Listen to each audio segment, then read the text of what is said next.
Tonight, we rip the lid off the J6 cover-up and expose exactly what the RINOs in Washington don't want you to know. Blaze News The Mandate starts right now.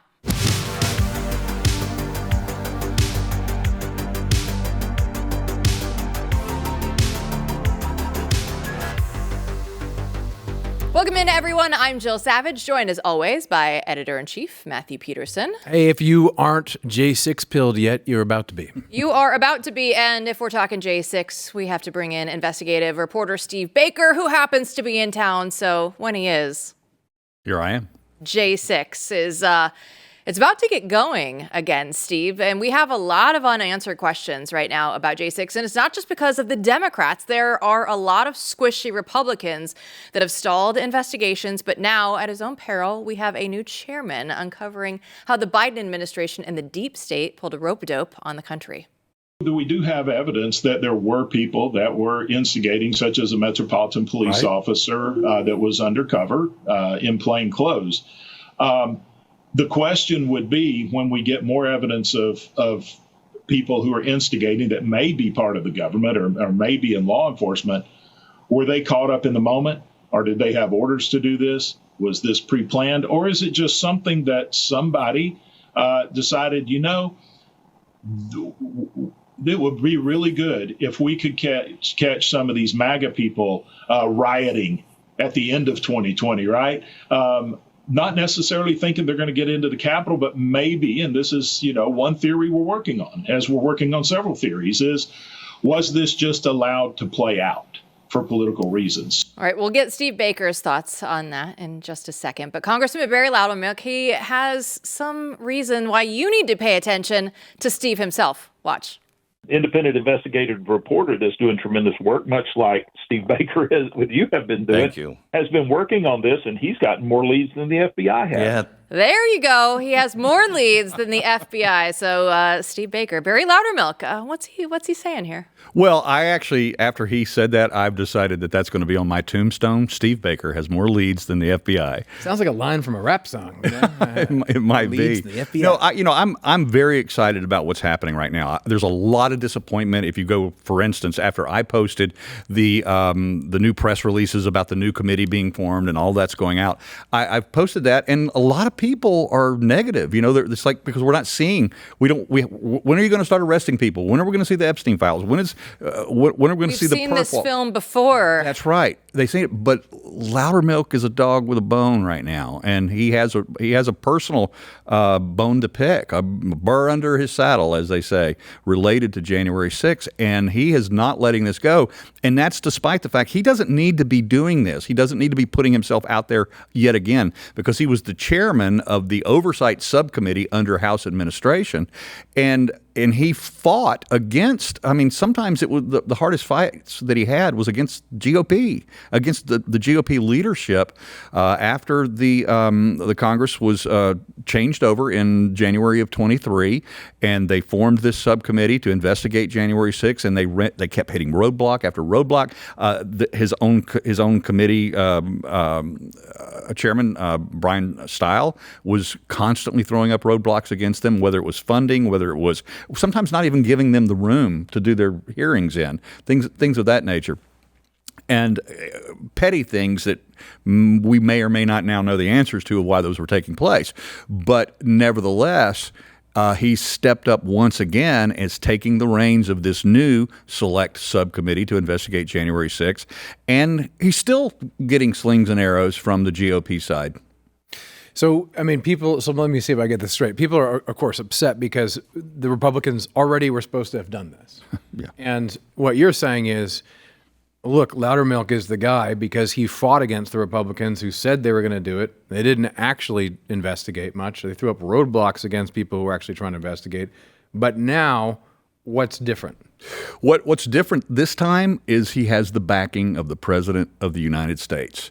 On January 21st, day after the inauguration, the President told Speaker Johnson, I want a new select committee. And then, of course, in Trump speak, he said to investigate the unselect committee, referring to Pelosi's abomination from the 2 years prior.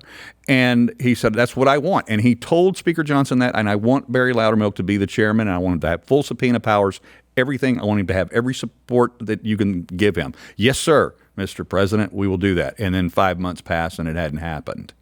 And the roadblocks were emerging yet again, were being put up by GOP leadership to stop the committee from even being formed.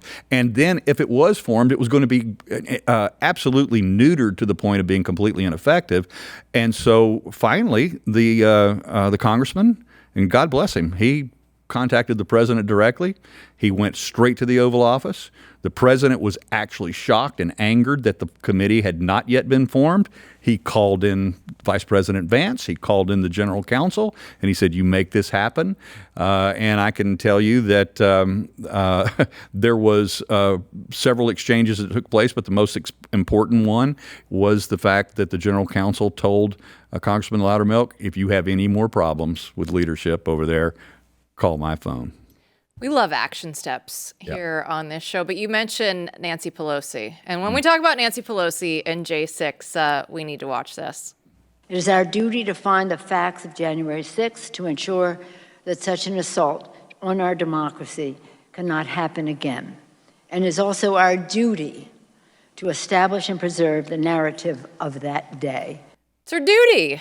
That was the 1-year anniversary of J6. It doesn't seem like she was trying to live up to the duty and actually get to the bottom of what happened. But what were they actually trying to do when even the Democrats and the RINOs were in charge? Well, this is the absolute fact. Listen to her own words. And by the way, I was there on the first anniversary. I was there and heard her repeat these words several times that week. This was a pre-planned, prepared sentence that must have been perfectly scripted for her, because she said to establish and then preserve the narrative of that day.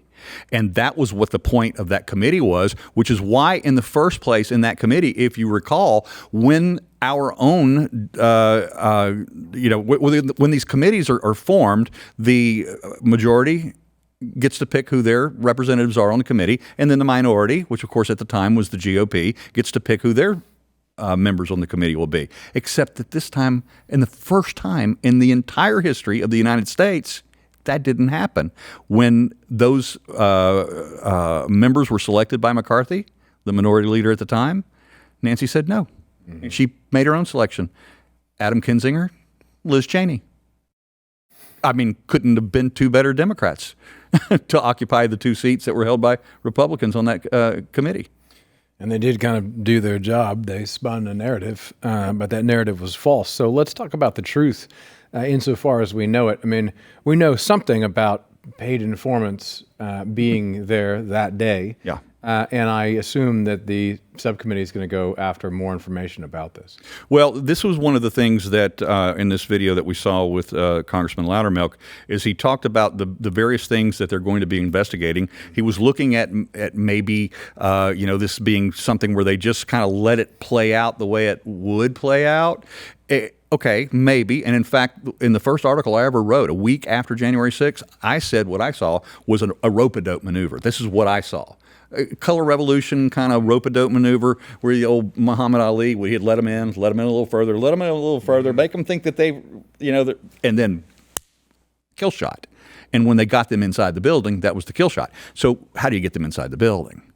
Well, that's where the paid informants come in. That's where the paid CHSs, the paid CHS, confidential human sources, confidential informants. And then we go back to the Aaron Black story, who our source says Aaron had as many as 50 paid provocateurs in the crowd to make that happen. Then we go back to our story about the DEWs, the directed energy weapons, which we're working on, myself and Joe Hanneman are working on right now. We go back to that story where a retired 3-star general told me, yes, that agitation weapon exists, and it's used in color revolutionary situations around the world by our special forces. And he said, with it, we can stop your heart. We can make you blank your pants. And he said, but I wouldn't need that on January 6th. I would just need 4 or 5 of my best guys to make January 6th happen.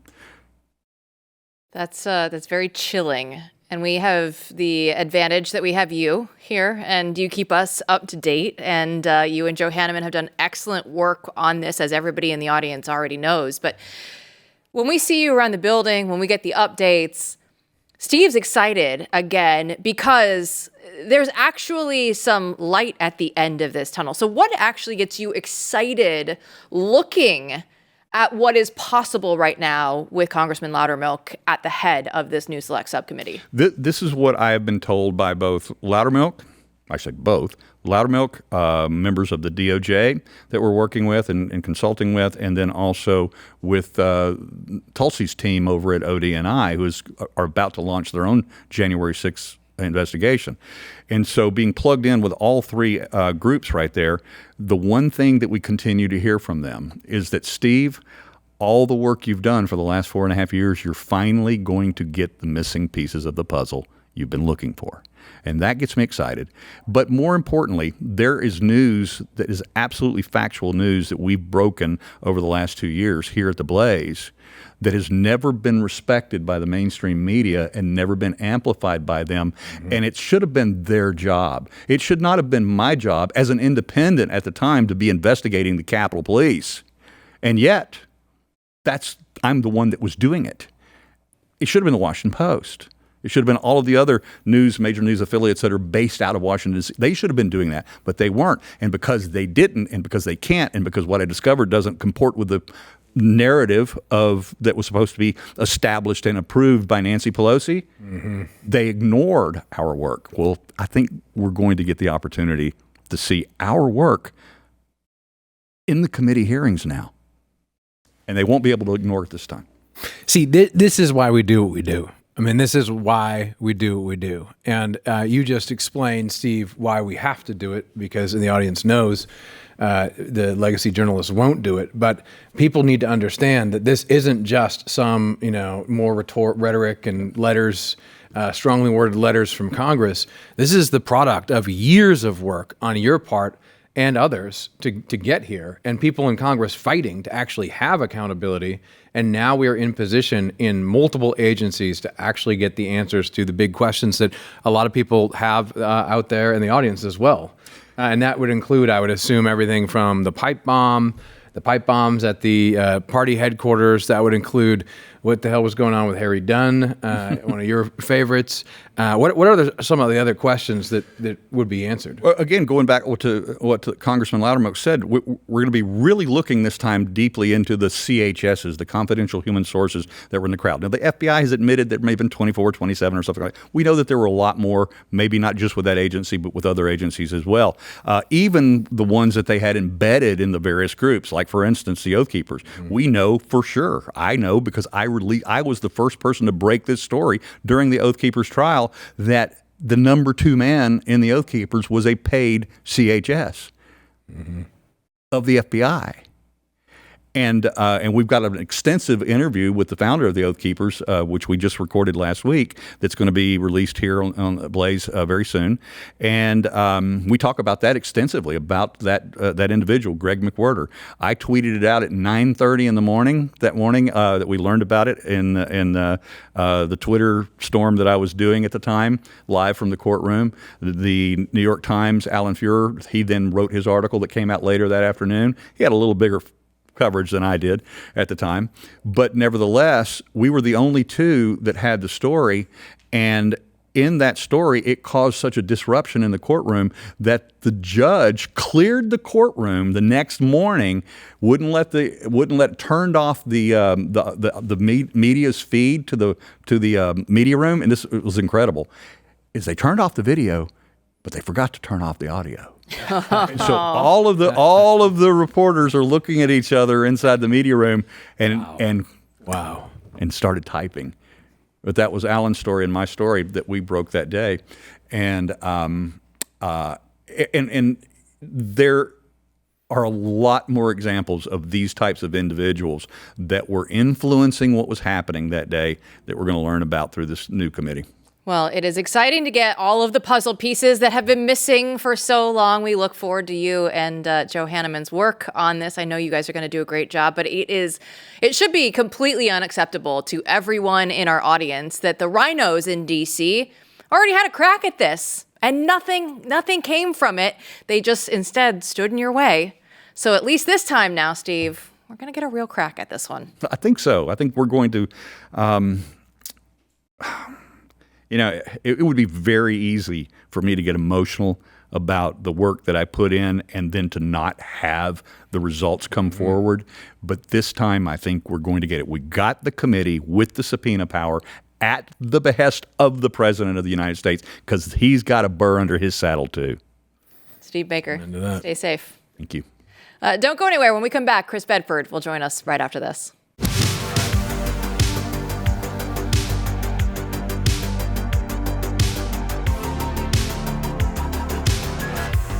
I want to thank you for watching and listening to this show. And Blaze TV exists because people like you refuse to settle for all of the watered down coverage that's out there. We know all the endless spin that they try and sell you on the other networks. But this has never been about one voice or one company. It's about a movement of people who refuse to sit on the sidelines. And we know we need to carry this mission forward now more than ever. So when you subscribe, you're not just supporting a show. You're making sure that the truth has a platform for today and the next generation. So join Blaze TV today at blazetv.com/BNT and get $20 off right now.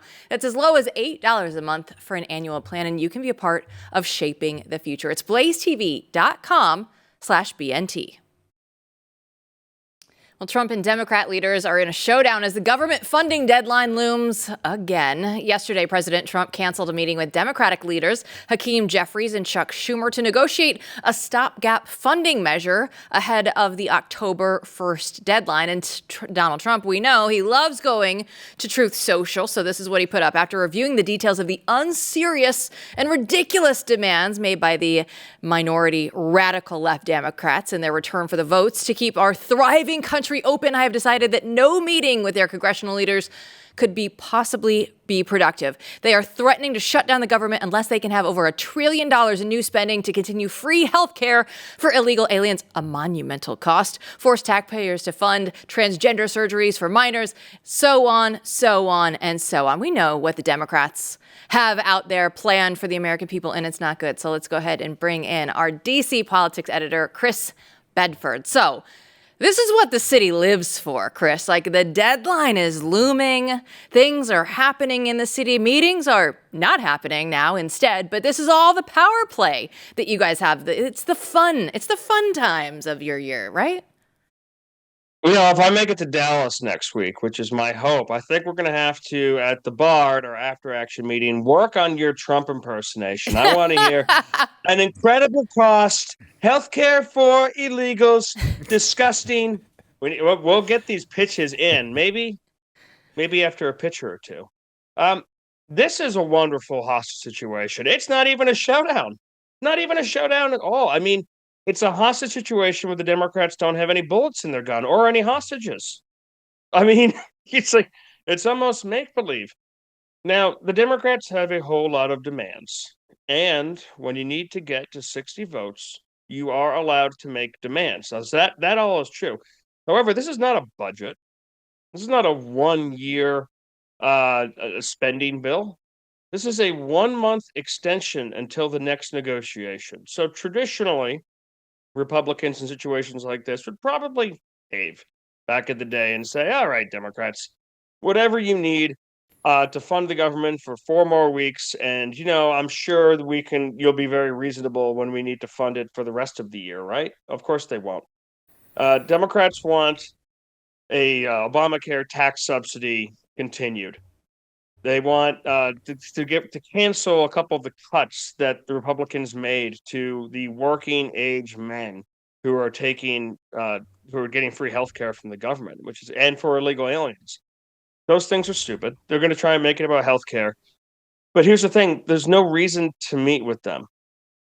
They can't win this fight. There's no way they can win this fight. And they will have to cave on it. I mean, they've got a governor's election in Virginia, for example, that's coming up in just 6 weeks. Northern Virginia, which is a Democratic stronghold, is entirely government employees or people who are receiving some kind of benefits from the government that's going to get that canceled if the Democrats shut down. However, Democrats are also in a bind. Chuck Schumer got absolutely roasted last time because he agreed to a deal with Trump.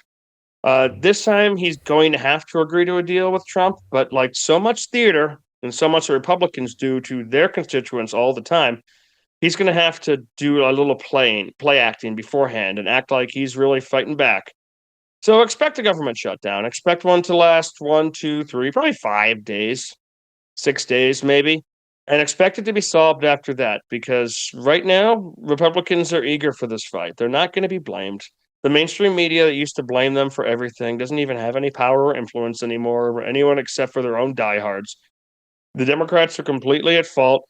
And you know what? I would, if I'm a betting man, I'm going to guess the Democrats are going to get some of their demands accomplished before the deadlines, like the Obamacare tax subsidies, which do impact a lot of voters in America, including a lot of people who are now part of Donald Trump's coalition. Those don't expire until December 31st. So they're probably going to be renewed, but they're going to be renewed for a pound of flesh. They're not going to be renewed for a 1-month extension. They're not negotiation right. It's not a real negotiation right now because there are no hostages and there are no chips.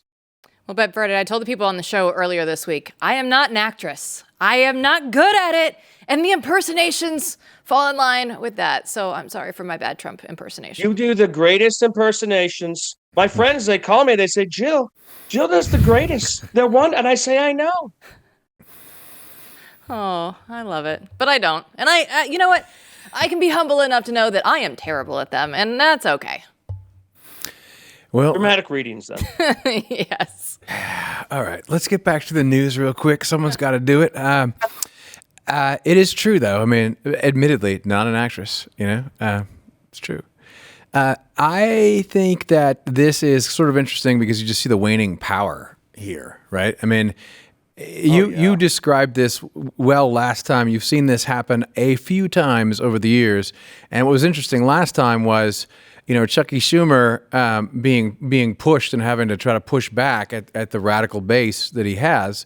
And this is the great problem the Democrats have in general, right? I mean, can you denounce political violence? Can you disassociate yourself from extremism? Can you adult? Can you have the adults actually rule? That doesn't seem to me like what's going on right now. And when you look at their arguments, if we roll this for Jeffries on healthcare, I just don't think they have the purchase they used to.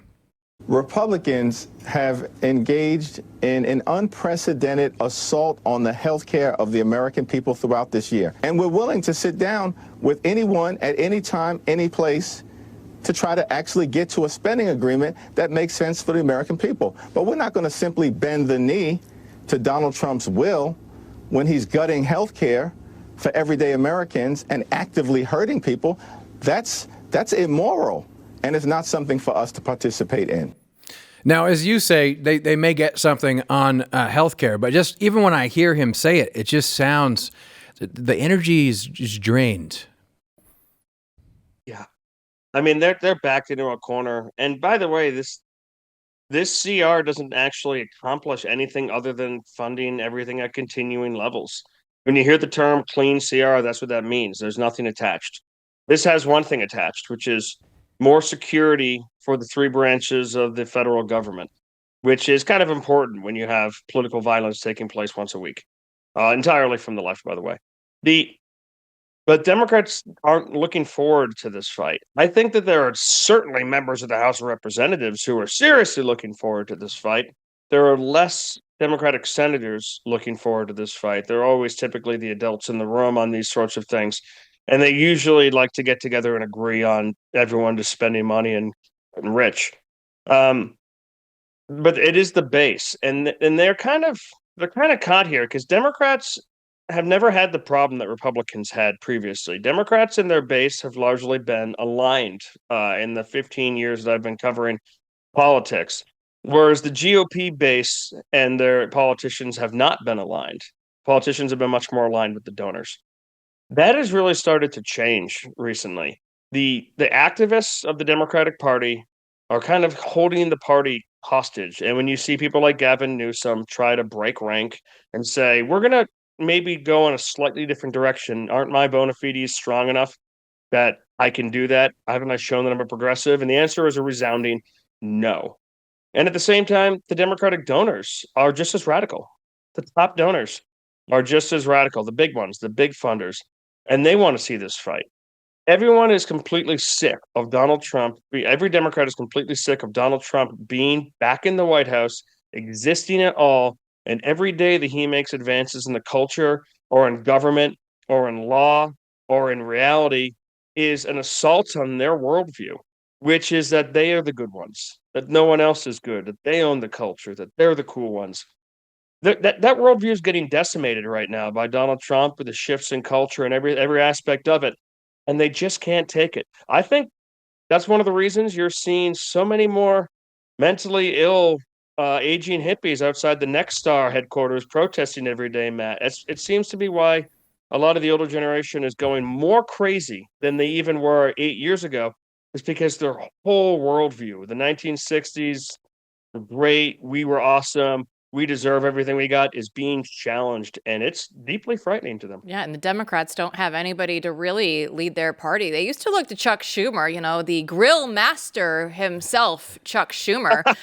We can go ahead and look at the Politico survey that they had come out, where the Democrat candidates across the Senate races, they were asking, okay, what do you think? 19 of them responded. No one endorsed Chuck Schumer for leader. 11 of them said that they would not support him.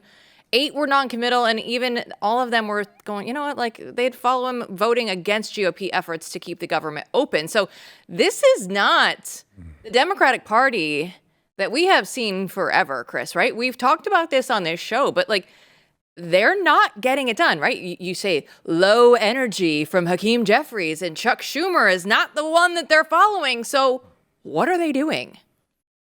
Hey, that was good, Jill. That was a good low energy. Thank you. I liked it. Trying. I think a lot of this can be traced back to Barack Obama. Barack and Michelle Obama were unbelievably self-centered politicians. And you can include her as a politician too, as someone who wielded significantly more power and influence than the first lady would generally be expected to wield. They built an operation that was entirely around themselves. They used defeating Hillary Clinton, which was very unexpected in Democratic circles, as a great excuse to dismantle the traditional Democratic power structures, to expel the James Carvilles and everyone else who annoyed them, to cable pundits or whatever, and say, we're going to bring our own people on, actually. But then they ended up building an apparatus that was entirely through them. They helped gut the DNC. They didn't take care of a talent bench. I mean, they believed the hype. This is the new Messiah. This is the political hope and savior. This is everything. And they left behind a Democratic Party that wasn't very strong on its own. At the same time, they invited all their friends into the circle, and all the radicals and all the people that Obama was able to control and manipulate through his force of personality and his own charisma. And they handed the keys to Hillary and Joe Biden, and Chuck Schumer, and Nancy Pelosi, and said, all right, you know how to drive this thing, don't you? And they didn't. And then the Obamas went off to Nantucket to just hang out with Jay-Z and Beyonce and chefs. The Democrats' leadership was completely incapable of handling any aspect of this. It'd be like if Donald Trump had actually just left in 2016 and all that were left were Mitch McConnell. It'd be impossible to continue that movement that actually existed. Now there's a really deep bench, but if you look at the Democrats, their main hopes was a couple in the governorships, maybe Shapiro, but I kind of doubt that. Gavin Newsom, I guess Gavin Newsom. It's probably that's who they're all starting to look to and say, you've got to be the guy. Kamala Harris on her race baiting tour, they've got no talent bench, no ability. And the only way that you can really reform a party this way is another cataclysmic event to convince them that they're really in the wilderness, combined with a great leader who's actually able to pull them out of it in order for them to not spend another couple of years lost. All right, next time we're going to have to do just a round of Trump impressions, low energy Hakeem. Hakeem is losing his self-esteem. Many people are saying, I've been hearing it all over. But we will work on it. We'll work on it. Chris Bedford. See, I can't even start it. I was going to do a Trump impersonation and just be like, Chris Bedford, he works so hard out there in D.C. for us. He works so hard. He's going to take tomorrow off, but we're going to see it back here on Friday. I don't, sir. Maybe. See, you know what you need? The missing ingredient: beer and tequila. There it is. That's probably it. That's probably it. It'll solve. Stage fright goes over right away. It's not even stage fright. I just can't do it. I'm just not talented in that way, Bedford. I will try. I'll go home and I'll try. I'll try my hardest. We'll work on it. We'll see you on Friday. Don't go anywhere. When we come back, we'll have Steve McGuire. We'll be talking about what we need to do next now in the education system, because we know it needs to change in a big, big way. Next.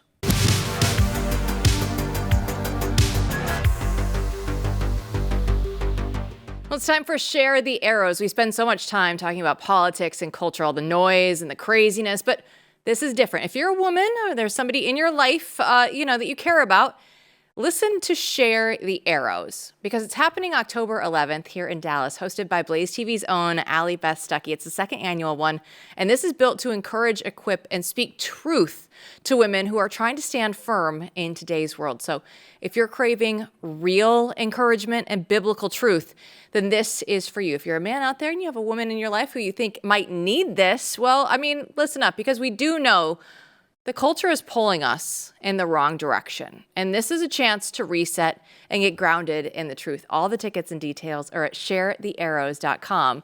That's sharethearrows.com. The stakes for free speech on campus have never been higher. With Charlie Kirk assassinated mid-conversation at Utah Valley University, the question isn't just what happened, it's what comes next for civil discourse in America. Steve McGuire is the Paul and Karen Levy Fellow at the Campus Freedom at the American Council of Trustees and Alumni, and he's a 2021 Claremont Institute Lincoln Fellow and a leading voice for higher education reform, free expression, and campus culture. So, Steve, we really appreciate this time, and it's so unfortunate that this is what it is taking to really spark this kind of dialogue, because we know that universities are where free speech should thrive. So how do we get back to that? Yeah, that's a great question, and thanks for having me on. And like you said, it's horrible that these are the circumstances under which people are starting to have more serious conversations about the problems on our campuses. But obviously, we've got real problems that we need to fix. I think there's different stakeholders that have a role in reforming higher ed. One of the groups that I would point to right away is trustees. Trustees have governing responsibility for the universities, and they also have a fiduciary duty to ensure that those universities are living up to their missions. And there's a lot that trustees can do. At ACTA, we have a gold standard for freedom of expression that lists 20 action items that trustees can take to improve the conditions for freedom of expression and intellectual diversity on their campuses. And we've worked with trustees in the past. We've seen a number of steps taken in recent years, but there's a lot more that can be done. And there's a lot of institutions that really aren't doing enough. And then, of course, beyond trustees, other groups can get involved. State legislators, federal legislators, they all have a role to play as well, especially when it comes to public institutions. We've seen, for instance, state legislators passing anti-DEI laws. Those are important, especially insofar as they remove barriers to freedom of expression and intellectual diversity on our campuses. I think that really is one of the main issues that we have, is that there's so much bias and such a monoculture on so many of our campuses.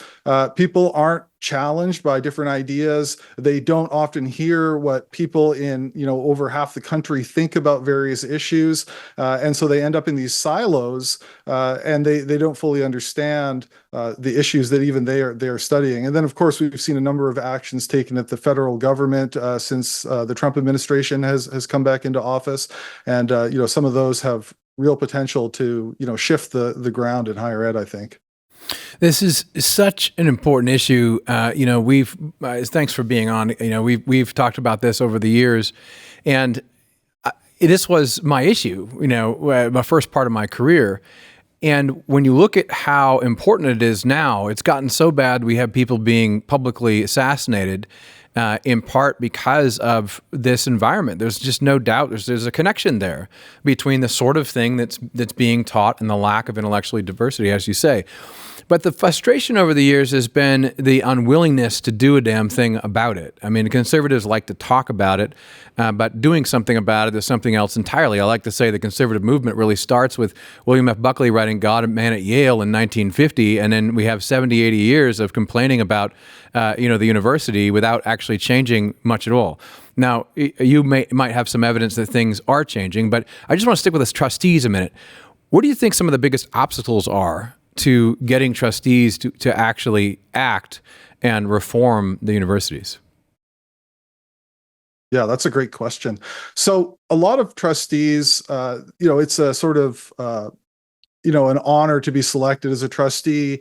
They are brought in, they're sort of wined and dined. Maybe you get to sit in the university president's box for a football game or a basketball game, depending on what your school's good at. And maybe a week or two before all of that, they're sent a stack of papers and they're basically expected to rubber stamp that. So I think a major obstacle is just the way that trusteeship is looked at and sort of what trustees are told and sort of what they come to expect in the role. And we are seeing, some trustees take a stronger leadership role. One university that I would highlight is the University of North Carolina at Chapel Hill.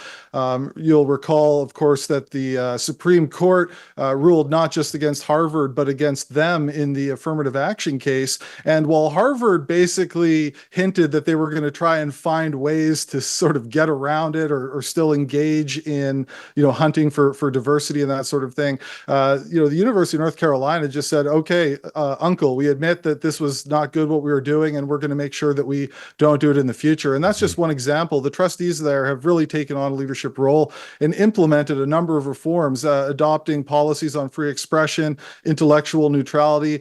They somewhat famously not only defunded DEI, but then rerouted that money to other more productive programs.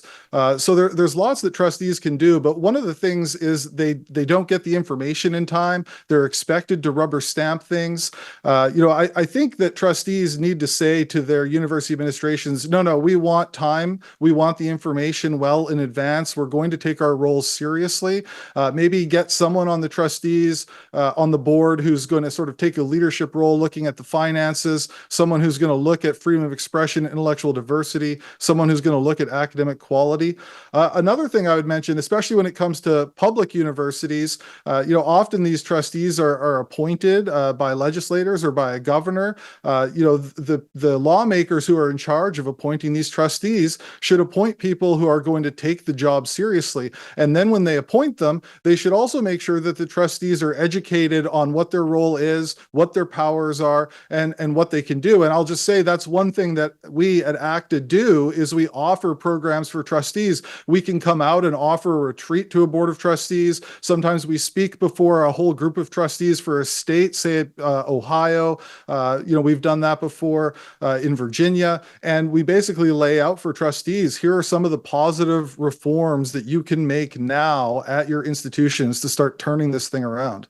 Well, Steve, you talk about the marketplace of ideas closing, and that is not what should be happening on college campuses across the country. We should actually be wanting them to be bigger and better, open them up even more. So how do we get back onto a path that allows for more of a marketplace of ideas?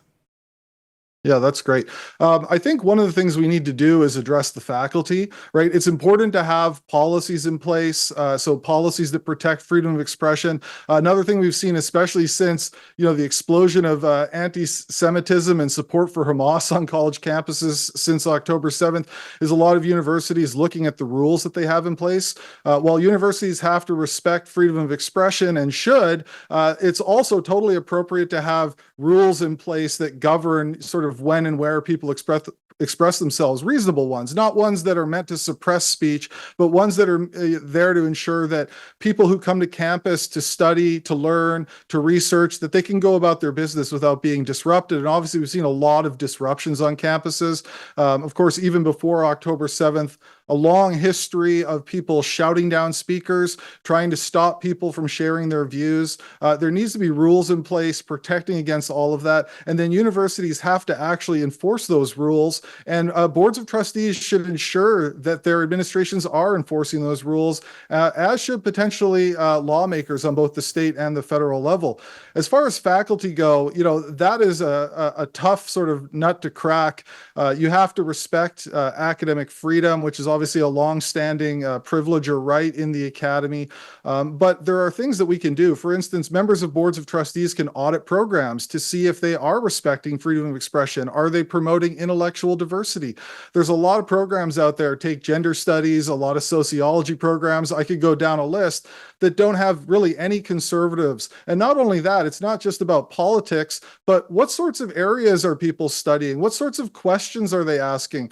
Does the sociology department have somebody who studies the sociology of religion? Do they have somebody who studies the sociology of the family? Does the history department have enough people who are properly studying American history? Do they have somebody who does military history, right? These are topics that have sort of been put out of fashion in the academy that, trustees could look at and bring them back in, and legislators could play a role there too. One other thing I would highlight in terms of faculty is that a lot of universities now are creating these new civic centers. You have one in Tennessee. One of the first ones was at Arizona State University. UNC has one. Ohio's just created 5. There's, of course, the Hamilton Center down in Florida. And these are new programs with independent hiring authority devoted to things like civic education, liberal education, civil dialogue, and they're nonpartisan, often funded through the legislatures on a bipartisan basis. And, they can bring people in that are interested in a certain set of questions, a certain set of methodologies that will promote a much more rigorous and healthier approach to academic life. Yeah, it was such a great model. University of Texas at Austin also has one of these centers where you see the legislatures, particularly in red states, saying, hey, we need to actually teach civics and this basic stuff. Great stuff. So time for one more question. I want to take this back to something practical that a lot of people in the audience are probably thinking. In the past, we know, you send your kid to college, you save up money, you pay the checks to the college, the kid goes to college and they go off, and there was just trust in higher education. In the last 10 years, that trust has absolutely shattered. First time in our lifetimes, under 50% of people trust higher ed for good reason, right? So if you are a student or parent, what should students and parents be thinking and doing in this context? That's another great question. And in the last 5 years or so, once either people I know or people who find out I work in higher ed, one of the most common questions I get is, where can I send my kid so that when they come back, they don't hate me, right? Or where can they go and maybe experience a diversity of views? And what we're seeing is that a lot of people are starting to look at alternatives to what are considered to be the most prestigious institutions, right? It's obviously going to be pretty difficult to chip away at the prestige of an Ivy League institution, but a lot of them have been working on that. And there are other places like the University of Florida where students can go, or the University of Texas at Austin. There's also, of course, UATX, which is trying to start something new. But there's a lot of things we can do through policy, whether that be at the board level or at the level of state or federal governments. But ultimately, what we're looking for in higher ed and what we need is a cultural reform. And part of that, of course, is going to be reforming the faculty. But also, I think, Americans around the country, they need to, of course, look for a place where they're going to get a solid education, where they're going to get a solid return on investment. But they also need to be asking, where can I go where my views will be respected? Where can I go where I'll hear a variety of views representing the whole country and be able to engage in civil dialogue with people who think differently than me, so that we can learn to live together, as citizens. And so, we've seen, for instance, some reports that Jewish students, for example, are going to Southern state universities rather than Ivy Leagues. And I've heard similar reports from conservative or libertarian families. Their kids, they don't want to go to a place like Harvard where everybody thinks the same and it's a complete monoculture. And if you don't think exactly what you're supposed to think, you could get canceled. They'd much rather go to, like I said, a state university in the South, where, there's going to be some great football games. There's going to be great college experience. And then there's going to be those other things as well, the solid return on investment, the quality education, and the freedom to say what you think and to grow too as a person in terms of what you think as you meet other people and interact with them. They say it just means more down in the SEC. Steve McGuire, thanks so much for your time. Really good practical solutions. Thank you. Don't go anywhere. When we come back, Hillary Clinton back doing interviews. That's right. We'll have it next.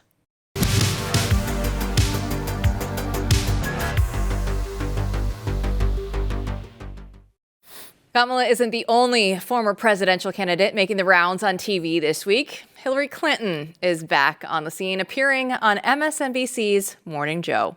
I mean, good Lord, the things that have been said about me, the lies that have been propagated. If I had only known, I could call up the FCC chair and say, take this person off the air. Get that person out of my sight, off with his head. Yeah. I'm just looking at Joe. What? Yeah, what? I've done nothing but be kind to you. Well, once you saw the light, I mean, what sort of... Once you see the light, once I saw that clip when Hillary Clinton, when she started looking up again, I was like, oh, this is like the balloons at the DNC. And it just reminded me of the Russiagate with the tranquilizer story. We have to throw that back in there. I mean, Hillary Clinton, we didn't know we were going to get all the information on her. But today I asked you on X, what are some of the biggest lies told about Hillary Clinton? Let's go ahead and get right to the replies. Our buddy Rob Eno starts us off and says that she ordered the killings of people. Oh, wait. Rob, I love you for that one. That's a real one, because that's probably one of the ones that I would have gone with. You don't want to say that because you don't want to get killed. No friends of the Clintons here. Nothing to worry about. Nothing to see here. Production assistant replied, the future president, with the picture of Hillary herself. We were lied to by her for that one, for sure. Brutal. That is a gift that keeps on giving. People love to go back to that tweet. It just makes you feel better about life. And Kyle rounds out the replies. And then he writes, one really heartfelt one here. That her soul still belongs to her. I don't know. I mean, that is quite the demon there. So, all in all, I think one of the more fun ones that we've had for the question and answer from the audience. Yeah, I mean, I just seeing her again though bothers me, and talking about her is, you have to do it with humor, because just seeing her again it's so awkward. Just it's like Kamala. I mean, these figures come back from the past, and you look at them and think, we were that close to these people being president. Thank God. Thank God. All right, I might not be able to do a Trump impersonation, and we all know that. But Kamala and Hillary Clinton both went to the Deep South, and they both have hot sauce in their bags. And that was one of the things that just stuck out to me. Like, why are we doing this? Oh, yeah. Why are The we fake trying accents. Yes. to go through with the fake accent? At least Trump's is real. He is just who he is, and he doesn't care. And some of the times I just miss the way he says China. Mm-hmm. That's the realness of Donald Trump, and that's why people actually like it, because the authenticity of him versus the fake hot sauce in my bag. No, that's exactly right. And that goes to the heart of everything about Trump, where people, hate him because he's so authentic, because they're used to this respectable veneer that everyone knew was fake and hiding a lot of bad and evil stuff. With Trump, you kind of know what you get, and that's always been his appeal. And that's always been Clinton's unappealing side. Never been real. Never been real. So take that through the rest of your night, the rest of the week. Be authentic. Be yourself. It's much better than being a fake impersonator. We'll see you back here tomorrow. In your own skin.